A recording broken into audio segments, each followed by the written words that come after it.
भविष्य काळात गाडा मालकांचं कसं नियोजन राहील?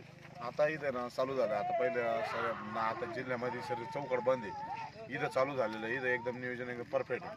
त्याच्यामुळं भरपूर गाड्या इथं उतरणार, मोहरचा अड्डा फुल होणार इथं.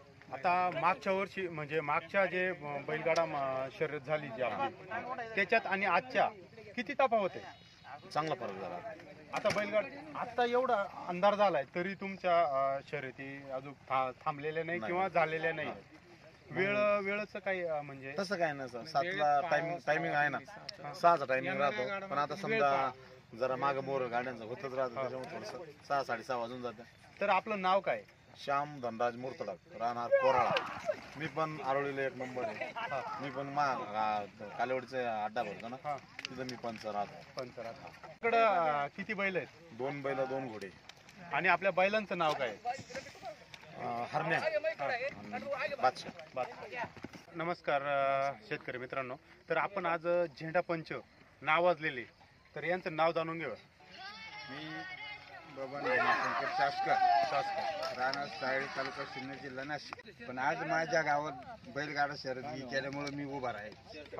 आता मी जेव्हा फिरलोय तेव्हा यांच्यावर गाडा मालक हे खूप प्रसिद्ध म्हणजे आनंदी का हे पक्षपात करीत नाही.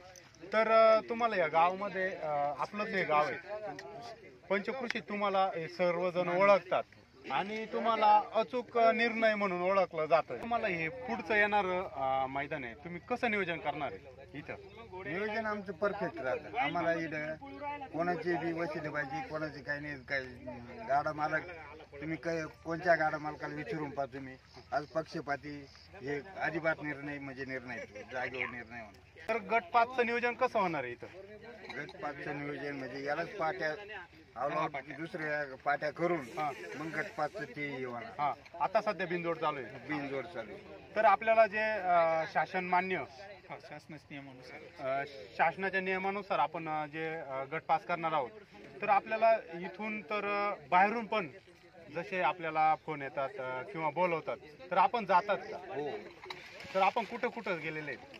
आम्ही आता सध्या म्हणजे एवढ्या वर्षी नाही गेलो, पण आता सध्या हे चालू व्हायला ना, हे घरचं मैदान चालू असल्यामुळे याच्यात आम्हाला बिनजोड मध्ये हे करायचंय.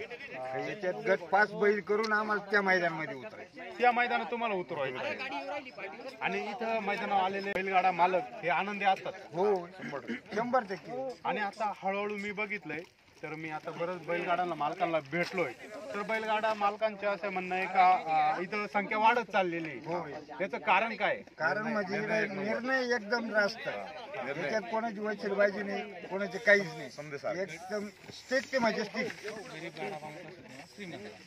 इथं गरीब असू श्रीमंत असू कुणी असू, इथं भेदभाव अजिबात नाही. सगळ्यांना सारखा एक निर्णय.